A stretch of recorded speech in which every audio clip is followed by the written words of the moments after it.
আজকে বাস্তব জীবনের কিছু কথা শেয়ার করব। তার মধ্যে রয়েছে একটি বিষয় যে একজন ডক্টরের সঙ্গে, একজন নয়, অনেকগুলো ডক্টরের সঙ্গে যখন ভালো সম্পর্ক হয়ে যায় একজন মেডিকেল রিপ্রেজেন্টেটিভের, তখন কি ওই ছেলেটি ওই মার্কেট ছেড়ে অন্য কোথাও কাজ করার যে মানসিকতা সেটা কি পাবে? অবশ্যই হারিয়ে ফেলবে। যে একটা পরিবেশ লাগে সত্যিকার অর্থে, যখন আমরা তো এখানে টাকা ইনকাম করার জন্যই এসেছি, সেই ইনকাম করার সুবাদে যখন আমরা ভালো একটা সমাজে চলাফেরা করার সুযোগ পাই, তখন আমাদের একটা ভালো পরিবেশ সৃষ্টি হয়, তাদের সঙ্গে একটা অন্তরঙ্গ সম্পর্ক গড়ে ওঠে। ডক্টর এবং রিপ্রেজেন্টেটিভ একটি সুমধুর সম্পর্ক। এই সম্পর্কের মধ্যে আমি যে মার্কেটে কাজ করি, সেখানে অনেকগুলো ডক্টরের সঙ্গে আমার আন্তরিক একটা সম্পর্ক জড়িয়ে গেছে, যার জন্য আমি ইচ্ছে করলেও আমি অন্য কোথাও শিফট করতে পারিনি। আমার এই দুর্বলতা আমাকে অনেক ক্ষতিগ্রস্ত করেছে। তারপরেও আমার একটা সান্ত্বনা রয়েছে, যারা আমাকে স্নেহ করে অন্ততপক্ষে তাদের দেখাতে পারে দূর থেকে হলেও। এটুকুই আমার সান্ত্বনা, অন্য কোনো বিষয়ের উপর আমার কোনো কথা নেই। কেন বলছি কথাগুলো?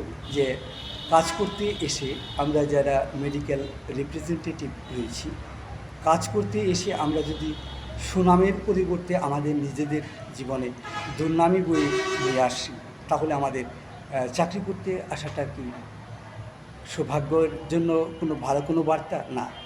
আমরা এইখানে যদি নিজেরাই যদি নিজেদের শত্রু হয়ে দাঁড়ায়, আমরা যারা মেডিকেল রিপ্রেজেন্টেটিভ হিসাবে মার্কেটে কাজ করছি, তারা যদি আমরা একে অন্যের সহযোগিতা নাই করতে পারি, আমরা একটা কোম্পানিতে কাজ করি, আবার পাশে আরেকটা কোম্পানি রয়েছে, হ্যাঁ, বিভিন্ন কোম্পানি রয়েছে, এর মধ্যে টপ 10 রয়েছে, টপ 10-এর বাইরে রয়েছে একটা পরিবেশ, আরও কিছু কোম্পানি রয়েছে। এদের মধ্যে যদি আমরা যদি নিজেদের, আমি অন্য কোম্পানির কথা বলবো না, আমি যে কোম্পানিতে ধরেন আমি জবটা করছি, সেই কোম্পানির যে কলিগটা রয়েছে তার সঙ্গে যদি আমার যদি একটা সুসম্পর্ক না থাকলে আমি কিভাবে কাজ করব? আমার প্রথম তো প্রয়োজন একটা সুসম্পর্ক। সুসম্পর্ক হলে কী হবে? আমরা সুখ দুঃখে অনেক কিছুই, কাজের বিষয়ে যে বিষয়গুলো রয়েছে, সহযোগিতা, সহমর্মিতা, সে বিষয়গুলো আমরা এগিয়ে নিতে পারবো। এই বিষয়টা তো আমাদের 50 নয়, 70-র উপরে প্লাস এগিয়ে নিয়ে যাবে। যে আমরা যদি শুধু নিজেদের মধ্যে যে একটা আন্তরিকতা, আমরা যে কোম্পানিতে কাজ করছি, আমি যে কোম্পানিতে কাজ করছি, আমরা প্রিভিয়াস কয়েকটি কোম্পানিতে আমি কাজ করেছি, তার মধ্যে একটা ফার্মাসিউটিক্যালসের নাম আমি আজকে বলছি। D16 ফার্মা নামে বাংলাদেশ ফার্মা মার্কেটে একটি ফার্মাসিউটিক্যালস ছিল।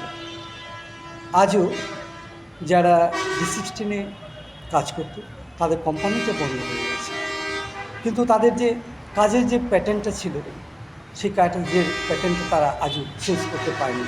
অল্প কিছু লোকজন, তারা তো একটা হ্যাবিটে পরিণত হয়ে গেছিলো, একটা সভ্যতা, একটা ভদ্রতা, একটা শালীনতা, যে বিষয়টি আমরা ডক্টর ফান্ডে কাজ করি, সেই বিষয়গুলো নিয়ে আমরা কাজ করছিলাম। আমরা একাডেমি, জার্নাল এসব নিয়ে কাজ করছিলাম। আমরা ওয়েলকাম টু নলেজ ব্যানারে কাজ করছিলাম।